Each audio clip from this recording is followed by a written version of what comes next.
আজকেই নায়েবে আমির সৈয়দ আব্দুল্লাহ মোহাম্মদ তাহের উনি বলেছেন, একজন তো বলেছে আই হ্যাভ আ প্ল্যান, আমরা বলতে চাই we have a lots of plan. আপনাদের সেই পরিকল্পনার কথা দেশবাসী কখন জানতে পারবে? জি, আপনি 20 তারিখে we are going to organise a policy seminar, এবং পলিসি সেমিনারটা 20 তারিখে হবে, হোটেল শেরাটনে হবে। We have divided into our plans in 16 subcategories. এই 16 সাবটাইটেলে বাংলাদেশের এবং দেশের বাইরে গুরুত্বপূর্ণ প্রফেশনালস সহ আমরা সকলকেই দাওয়াত দিচ্ছি। মিডিয়া হাউসগুলোকে দাওয়াত দেওয়া হচ্ছে, একই সাথে ডিপ্লোম্যাটদেরকে দাওয়াত দেওয়া হচ্ছে। আমাদের 16 point policy plan we will show before the nation on 28th January, এবং সেই দিন সারাদিন ব্যাপী হবে এবং দুটো সেশনে ভাগ করা হয়েছে। সেখানে প্যানেল থাকবে, প্যানেল ডিসকাশন থাকবে, কোয়েশ্চেন আনসারিং থাকবে এবং রিটেন পলিসি পেপার থাকবে। ওই পলিসি পেপারগুলো আপনারা আশা করি আগামী 20 তারিখেই উন্মোচিত হবে।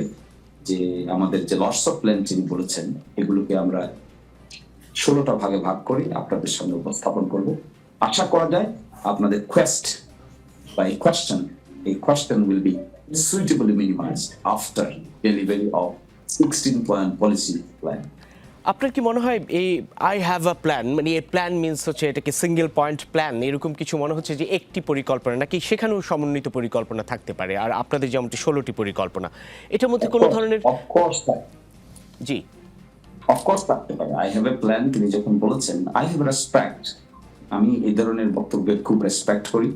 আমি মনে করি রাজনৈতিক নেতাদের মুখ থেকে যে শব্দ, যে বাক্য, যে সেন্টেন্স বের হবে, ইট শুড বি মিনিংফুল।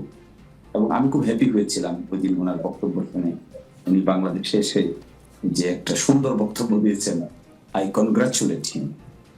এবং এই ধরনের বক্তব্য, রেসপেক্ট এবং এই ধরনের ইনকুইজিটিভ ক্রিয়েটিভ আইডিয়াগুলো জাতির সামনে আসাটা প্রয়োজন বলে আমি মনে করি। সকল দলের নেতৃবৃন্দ আগামীতে তারা যে বক্তব্য দিবেন 22 তারিখের পর থেকে, সেখানে যদি শিক্ষণীয় কিছু না থাকে, ইনোভেটিভ না থাকে, তাহলে নতুন প্রজন্মের মানুষকে অ্যাট্রাক্ট করতে পারবেন না। এটা আমার একেবারে ফার্ম কনভিকশন। আমি খুব গ্রামে গঞ্জে থাকি, আপনার এখানে এখনো গ্রাম থেকে জয়েন করছি। তো আমি দেখতে পেয়েছি ইভেন রিমোট ভিলেজে একজন নতুন ভোটার স্বাভাবিক কথায় অ্যাট্রাক্টেড হয়নি। সেই পুরোনো আমলের বক্তৃতায় তারা মোটেও কোনো ধরনের মোটিভেশনই বোধ করে না। ফলে আমাদের নেতারা, কার কি বয়স, কার কি উচ্চতা, কার কি যোগ্যতা, এগুলোকে ভুলে গিয়ে তারা যদি মানুষের মনের মধ্যে একটা প্রতিচ্ছবি ক্রিয়েট করতে চান, তাহলে I will ask them to be more creative এবং মোর ইন্টারাক্টিভ। যদি হতে পারেন তাহলে people will definitely support him or them. আর যদি এটা করতে না পারেন, তাহলে পিপল ইন্টারেস্ট ফিল করবে বলে আমার মনে হয় না। শুধু অমুক দলের, অমুক প্রতীকের, এটাই মনে হয় সাফিসিয়েন্ট হবে না।